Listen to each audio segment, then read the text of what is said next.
Boston College basketball season comes to a close, and we find out the status of Earl Grant.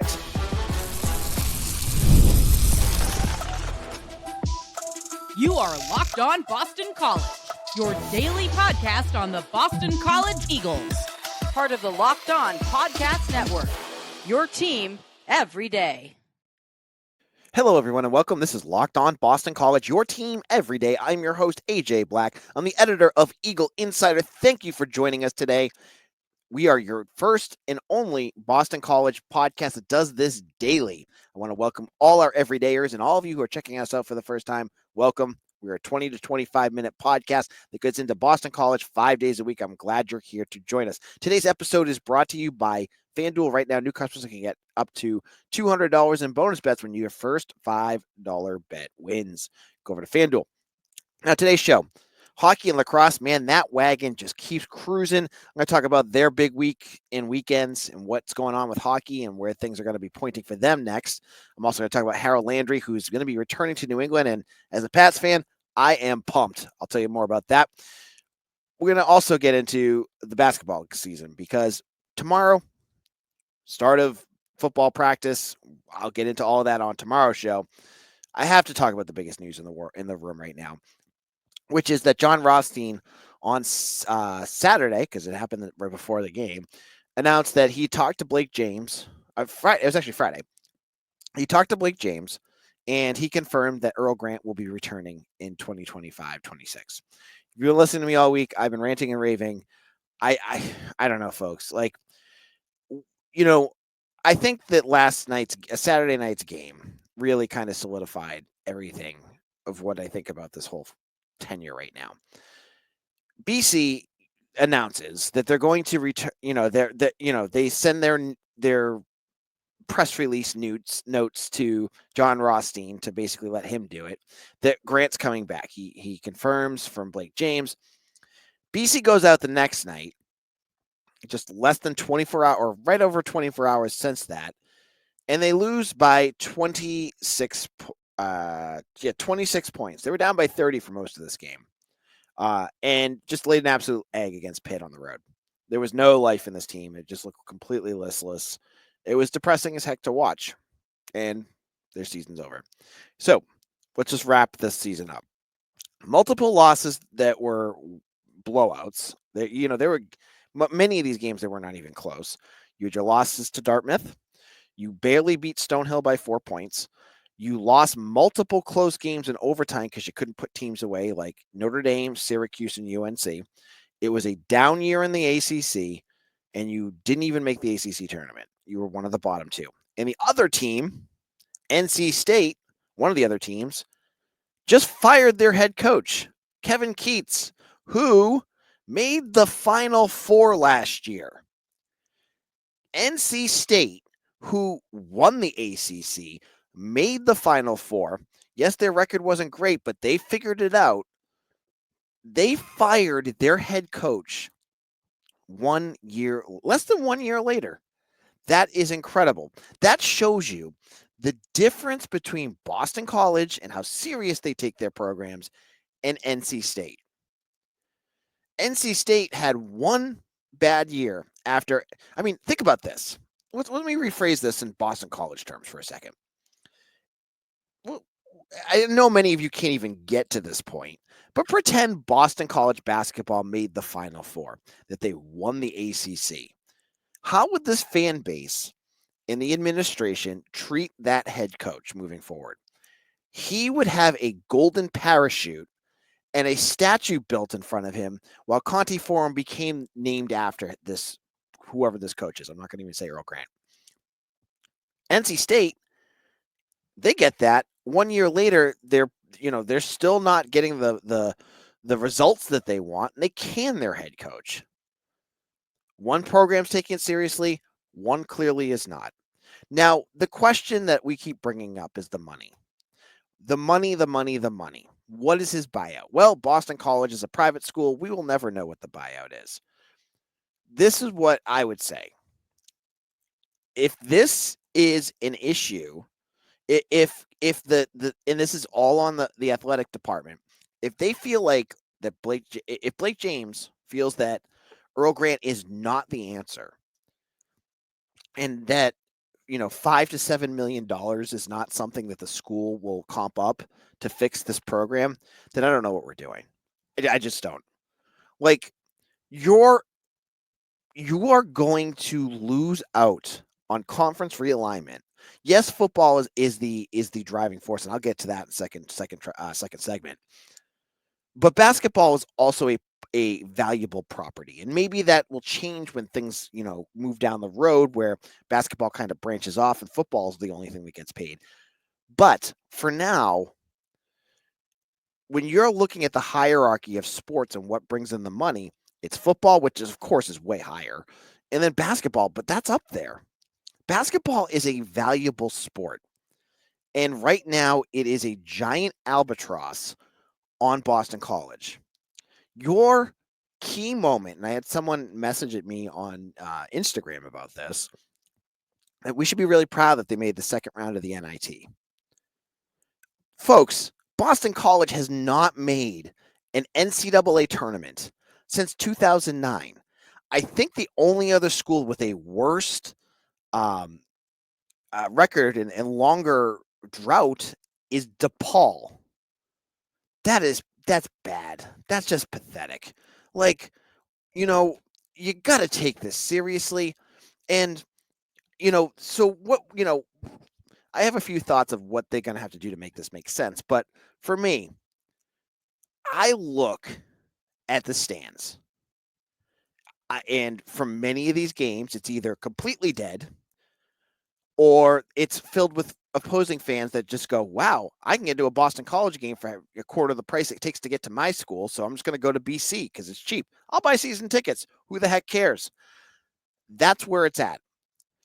You get your Duke game or your UNC game, which is just a novelty item, and that's about it. The students, and I am not blaming the students in this at all. I want to make sure this is abundantly clear. I don't blame them a second for this, what I'm about to say. But the students do not show up for a majority of these games. Because why should they? What has Boston College given them that makes it, interesting for them to put their books down, go out on a Friday night to go watch, or Saturday night to go watch these games instead of doing something else? It's painful to watch. They don't want to do it. And so they never show up.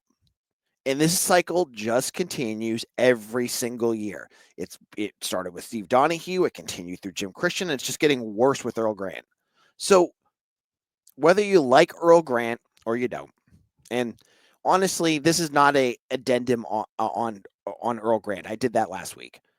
I'm saying as a program, the BC basketball program, the interest level is so minute right now for the majority of fans and donors and students that it's sad. It's just sad.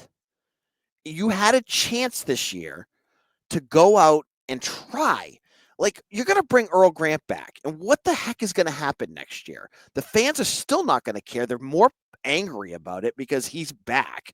And you're going to just have another repeat of the same results. Maybe he hits lightning in a bottle. I wouldn't bet on it, but maybe that happens. But most likely, you're going to still have Conti Forum dead. You're going to have no students at the games because they don't care.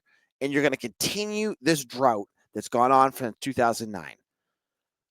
I don't know. I don't know what you're waiting for. As I just said earlier, NC State, it took them 1 year to do this. This is year number 4. You had 3 losing seasons, and you had 1 where you made the NIT, and I continue to say, I don't care about that. You had Quinton Post, Devin McLaughlin, Jaden Zachary, all stars, and you couldn't even make the tournament with Earl Grant. This is tough. Yes, he's a nice guy, and I don't blame you don't want to make him out to the villain. I get that. Like, Earl Grant is a great guy. Like, that's fine. But I look at this from a bigger perspective. Heck, I have my site, Eagle Insider. I have a guy who does my basketball writing for me. His articles are great. They're awesome. But nobody reads them because Nobody cares about BC basketball. And when you get another season like this, where you can't even make your tournament playoffs, you announce that you're bringing your coach back. What is your fan base supposed to say? Who's going to get excited by this? You're going to have a few folks that are, and good for them. Hey, that's great. Good. All the power to you. But the majority are so disillusioned, so upset that next year is just going to be worse. So now we're going to go into next year. It's already a lost year, at least from interest.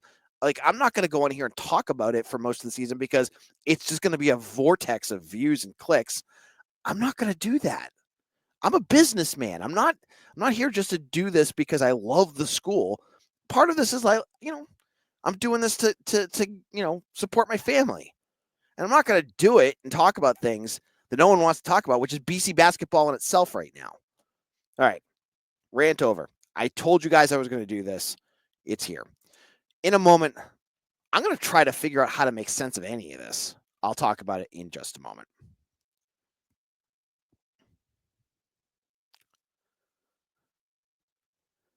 Get the supplies you need from the site made for the skilled trades. Supply House, whether you're in plumbing, HVAC, or electrical work, Supply House is the reliable way to order products online. Their easy to use website is packed with helpful resources and the latest info to help you get the job done right. Plus, with an inventory of over 200,000 parts from 400 top brands, you'll get exactly what you need delivered fast from coast to coast. Need help with your order? Supply House offers expert support and industry leading service so you'll talk to a real person. And for trade pros looking for an extra edge, their free Trademaster program offers exclusive perks like a dedicated phone line, free shipping, and discounts on every order. Thousands of skilled professionals are already taking advantage. Now it's your turn. Join the Trademaster program today at supplyhouse.com/TM and start ordering plumbing, HVAC, and extra electrical supplies with just a few clicks. Plus, use promo code SH5 for 5% off your first order. That's supplyhouse.com.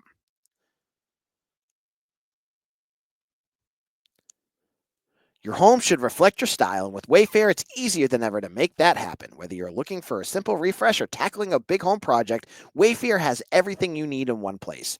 Wayfair's huge selection makes it easy to find the perfect piece, no matter your place or budget. From cozy furniture and stylish decor to kitchen essentials and outdoor must-haves, Wayfair has it all and at prices that fit your budget. Folks, I used Wayfair to get my patio furniture about 5 years ago, and I know I need to replace a few items for my set. It's getting closer. Oh man, it's getting warmer out there, and I know Wayfair is going to have good deals. They have the very quality stuff and the prices that you can't beat. So head over to wayfair.com and find something that's just your style today. That's WAYFAIR.com. Wayfair, every style, every home.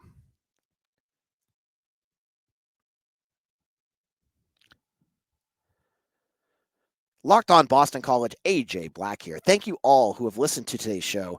And when you're done with today's episode, go check out Locked On ACC with Kenton Gibbs and Alex Dono. They're talking everything Atlantic Coast Conference, and that's on YouTube or wherever you get your podcast. Now, I want to talk to you a little bit about this. Earl Grant returning. And I've been trying to make this make sense. Now, the part of me that everyone has that I think a lot of older alumni feel is that this was all done because Boston College is cheap and that Father Leahy hates paying for buyouts. And we've seen this before. It took him, 6 years to get rid of 7 years to get rid of Steve Adazio, 7 years to get rid of Jim Christian. He drags his feet a lot. He does not like to pay for buyouts. It's been proven. So one part that you could maybe rationalize here is that Father Leahy just didn't want to pay for it. And okay, that is typical Boston College. We've seen this happen before, as I just mentioned. What's happening in the next year? Father Jack Butler is taking over as president, and he is basically shadowing and taking over the reins slowly over Father Leahy. So you have a pro sports president coming in, replacing a guy who is not really, as I saw a podcast that was getting really saying some positive things about Father Leahy. I don't really agree with that. But maybe next year, the one positive is if next year does not go the way you think it's going to, you have Father Jack now to answer to answer to, and he likes winning. He has said it before. This is a big thing for him to win.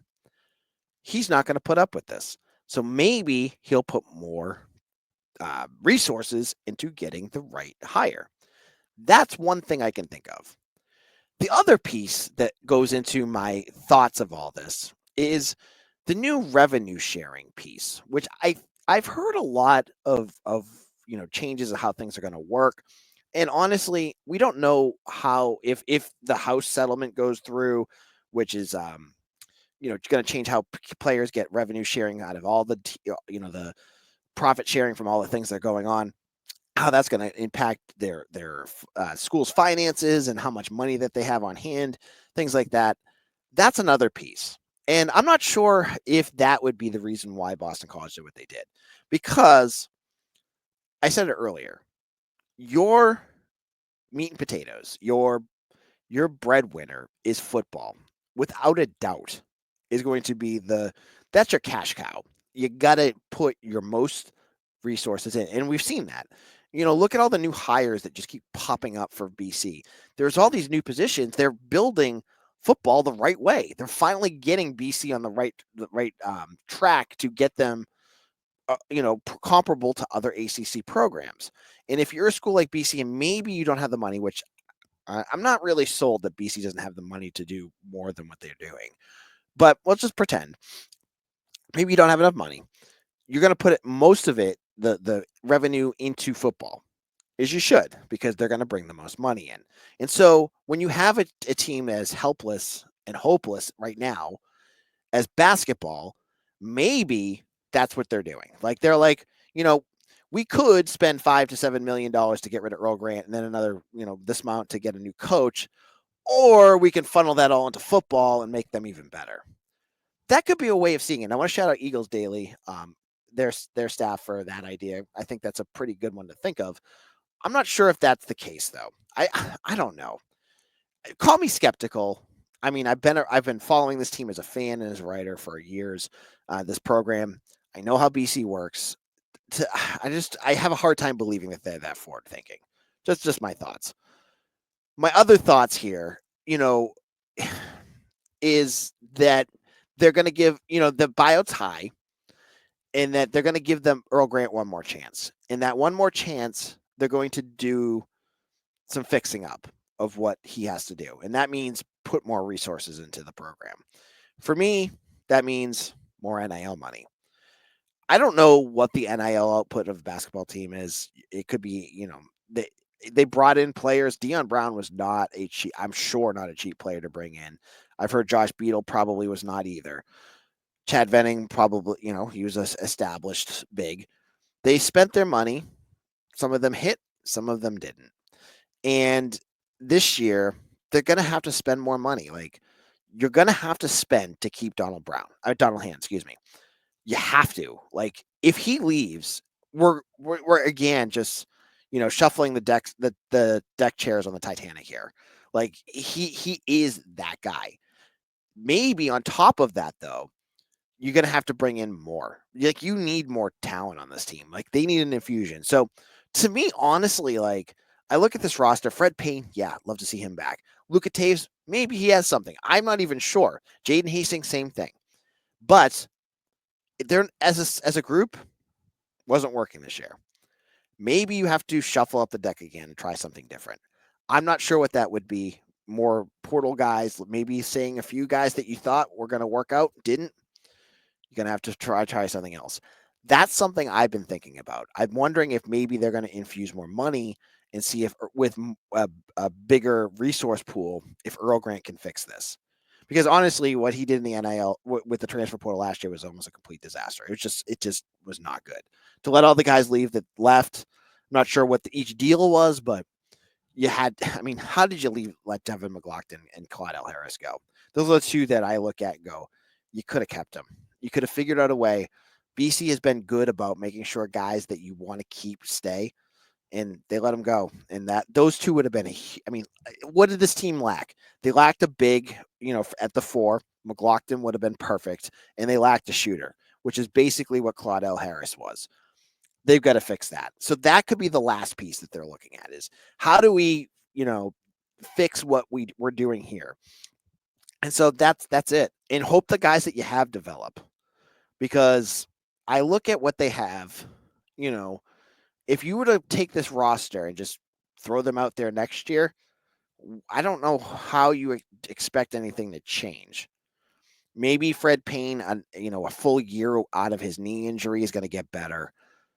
You're losing Chad Venning, who's your big, but Chaden Hastings, maybe. I mean, Luca Tays had that one game where he scored 12 points, but honestly, look at the rest of his games. He really didn't do much of anything. Like, he's a good ball handler, but he's tiny. He needs to bulk up. It's tough. It's a tough sell. So that's my basketball rant for the day. In a moment, I want to talk a little bit about football, hockey, and lacrosse. We'll get into all that to wrap things up.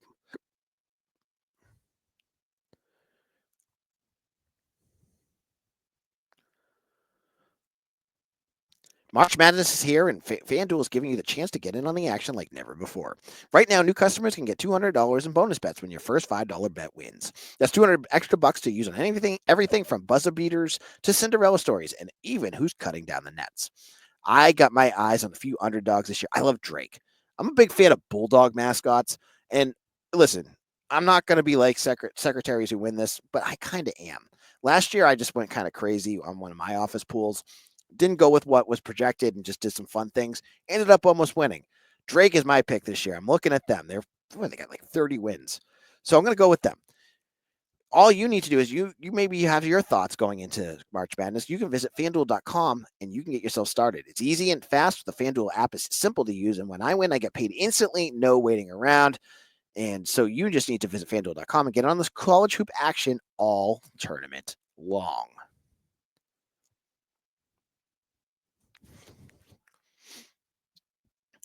Locked On Boston College, AJ Black here. Thank you all who have listened to Locked On Boston College and made us your first listen every single day. And all our everydayers out there, you've been listening to learn about Boston College recruiting, my rants on coaching.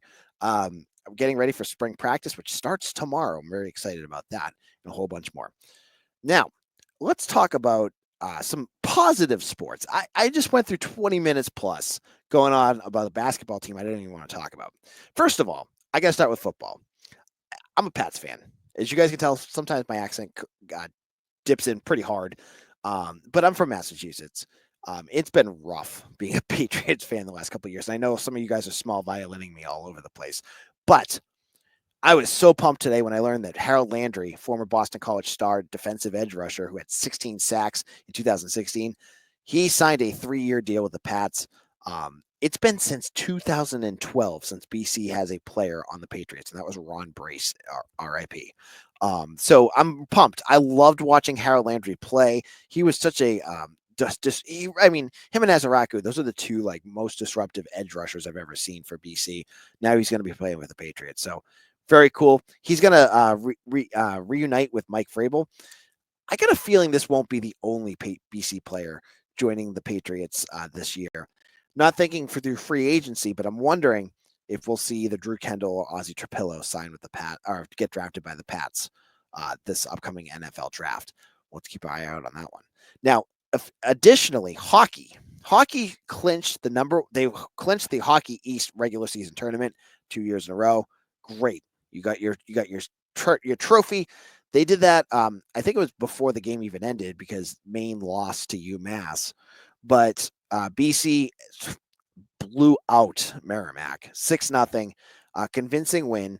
So it's up to the tournament now, and they're playing their best hockey right now. I think BC is playing exceptionally well, and they're going to play the winner of the 8-9 game, and I don't know who that is yet, but I love the way that they're playing. And speaking of loving the way they're playing, let's give it out to the women's lacrosse team who won 2 games this week, beating Dartmouth in their midweek game, and then winning against ranked Notre Dame as well.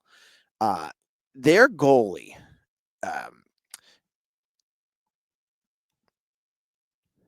Shea Dolce, I think is how you say her last name. She's incredible. I mean, she has like a 91% save percentage. She stopped 16 shots, a career high against Dartmouth earlier this week. And they're 8-0. but so you get two number one teams in the country. This is why I talk about basketball. It's like so frustrating because you got football, they're playing better. Baseball, I should also mention them. They win two ranked games against Virginia this week. Shout out to AJ Colarusso, their reliever, and also Joey Ryan. Those two guys, the pitching staff is rough. It's not good, but they still pulled off two wins against a top 10 UVA team on the road. When things were starting to look really rough, especially that second game, I think they let up like 22 runs. BC was able to pull it off on Sunday, winning 6-3. Nice weekend win. Congratulations to Todd Internato and staff there. But lacrosse, hockey, wagons, women's basketball, women's lacrosse, women's ice hockey, their seasons are done. And we're getting ready for spring football. As I said before, there's no spring game. It's all just practices, and it's not open to the public. So sorry, guys, but you got me, an expert and insider who will be there for a lot of these practices to tell you about what's going on.